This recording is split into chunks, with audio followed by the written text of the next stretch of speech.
Halo, apa kabar semuanya? Senang sekali saya Budi Satrio bisa berbagi pengalaman dan pengetahuan terkait MC dan protokoler. Tentunya menjadi seorang MC profesional banyak sekali faktor yang harus kita perhatikan ya. Tidak hanya how to perform in front of audiences properly, tetapi juga banyak sekali kemampuan yang harus kita miliki. Seperti yang ada di buku saya, menjadi Master of Ceremony Professional.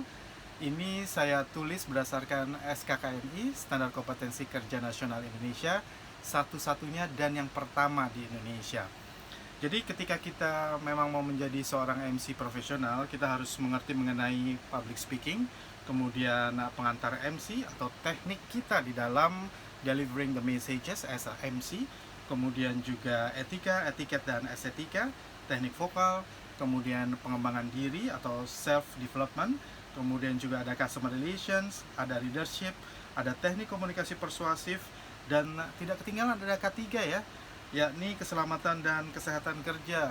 Meskipun kita sebagai MC dan kita memang hanya tampil di depan publik, tapi tidak hanya itu sebenarnya yang harus kita persiapkan ya. Kita juga harus tahu ketika kita misalnya performs di sebuah gedung, apakah gedung itu sudah cukup tua dengan lampu-lampu yang menggantung, apakah takutnya ada seorang penyanyi juga contohnya ya, waktu itu pernah tertimpa lampu. Nah, itu juga salah satu pelajaran bagi kita semua di mana MC profesional harus mengindahkan pengetahuan mengenai gedung yang kita masuki, di mana kita perform, dan semuanya itu terkait dengan keselamatan dan kesehatan kerja. Kemudian ada teknologi informasi, ada bahasa Indonesia, dan manajemen keartisan. Kenapa kita juga harus tahu mengenai manajemen keartisan? Karena banyak sekali MC profesional yang juga menjadi seorang artis, di mana dia juga harus tahu pakem-pakemnya, hak dan kewajibannya di dalam menandatangani sebuah kontrak ya.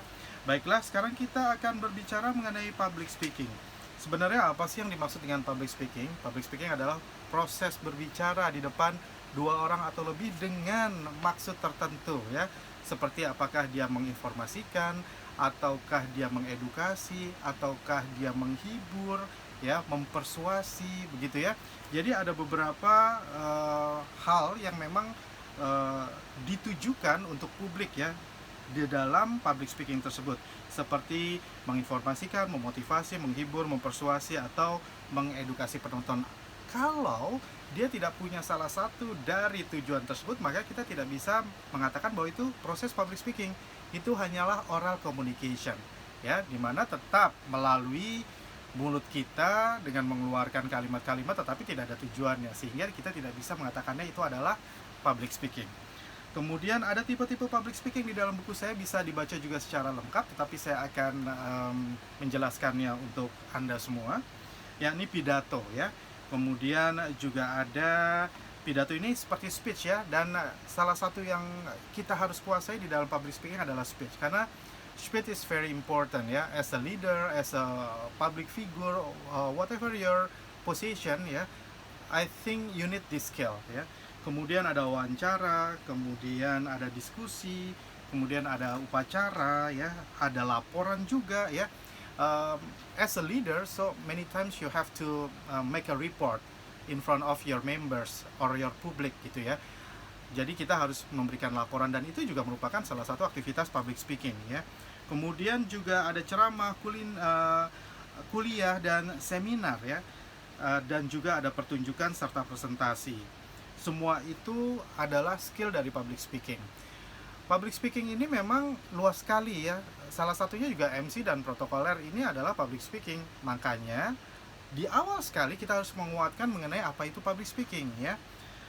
Baiklah, tadi kita sudah berbicara mengenai definisi public speaking, kemudian tujuan-tujuannya, apakah untuk menginformasikan, memotivasi, mengedukasi, menghibur ya, atau mempersuasi. Dan tipe-tipe public speaking juga tadi seperti pidato, kemudian ada wawancara dan lain sebagainya. Tetapi apa sih yang harus kita perhatikan di dalam delivering the messages atau menyampaikan pesan sebagai seorang public speaker ketika kita give a speech ya, for example something like this.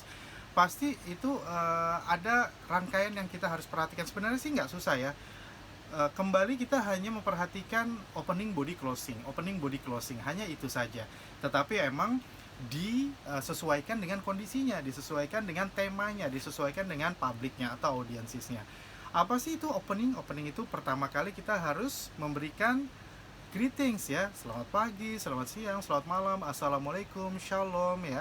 I think it's a must because itu adalah etika kita untuk seorang public speaker yang memang dia mengetahui kondisi dan situasi yang harus dia hadapi ya. Nggak mungkin ketika dia berbicara dengan orang-orang terhormat kemudian dia tidak menggunakan selamat pagi, itu nggak mungkin. Kecuali kalau mungkin itu adalah satu jenis yang ketika katakanlah membangkitkan semangat, misalnya dia langsung halo bagaimana semangat pagi misalnya gitu, itu beda ya. Tetapi ketika kita memang untuk yang normal speech gitu, kita harus membukanya dengan greetings. Kemudian kita harus memberikan salutation. Kepada siapa kita akan memberikan penghormatan? Yang paling tinggi dulu ya. Nah, ini di protokol yang nanti akan kita perdalam. Siapa dulu sih yang harus kita berikan penghormatan ya? Yang terhormat itu hanya satu, tetapi yang kami hormati itu bisa banyak ya.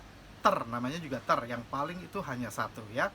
Kemudian setelah itu kita juga harus memberikan background of issue ya. Jadi tidak langsung kita menyebutkan mengenai temanya, tetapi katakanlah kita akan berbicara mengenai banjir begitu ya. Nah, kenapa sih kita harus berbicara mengenai banjir? Karena sekarang ini sudah mulai masuk musim hujan. Ketika hujan agak lama turun, pasti akan terjadi genangan-genangan di mana-mana. Kemudian tidak hanya genangan air, tetapi juga banjir, apalagi banyak pendangkalan sungai. Dan banjir itu akan memberikan satu efek yang tidak baik. Nah, itu adalah background of issue. Sehingga background of issue itu sangat diperlukan ketika kita akan delivering the message ya, di dalam speech kita. Jadi background of issue dulu, baru tema. Ketika memang misalnya ada seseorang yang akan menjadi partner dari speech kita, atau mungkin dia mengambil bagian, kita bisa perkenalkan di awal. Tetapi kalau tidak ya berarti kita langsung ke highlight of the content ya, masuk ke bodinya. Jadi misalnya ada bodinya itu, isinya itu ada part 1, part 2, part 3 misalnya. Part 1 mengenai mungkin kesadaran penduduk ya, kesadaran warga di dalam menjaga kebersihan ya.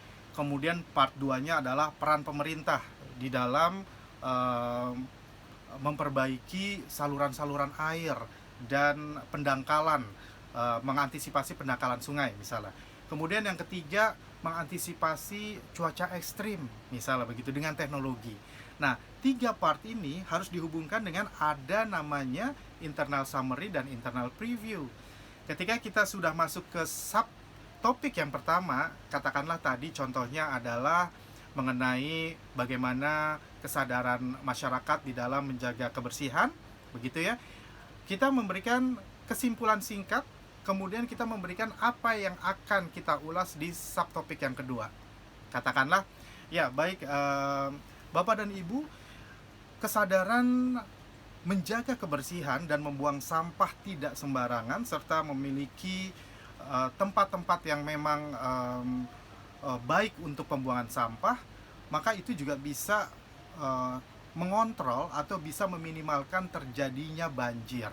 Jadi sesuatu harus dimulai dari diri kita sendiri terlebih dahulu sebelum kita mengandalkan orang lain dan juga pemerintah. Nah, sesaat lagi kita akan berbicara dari sisi peran serta pemerintah. Bagaimana pemerintah mengantisipasinya melalui penggalian, pendalaman lagi dasar-dasar sungai yang sudah mulai dangkal, dan juga bagaimana memperbaiki saluran-saluran air baik di jalan raya maupun di mungkin di perkampungan-perkampungan seperti itu ya.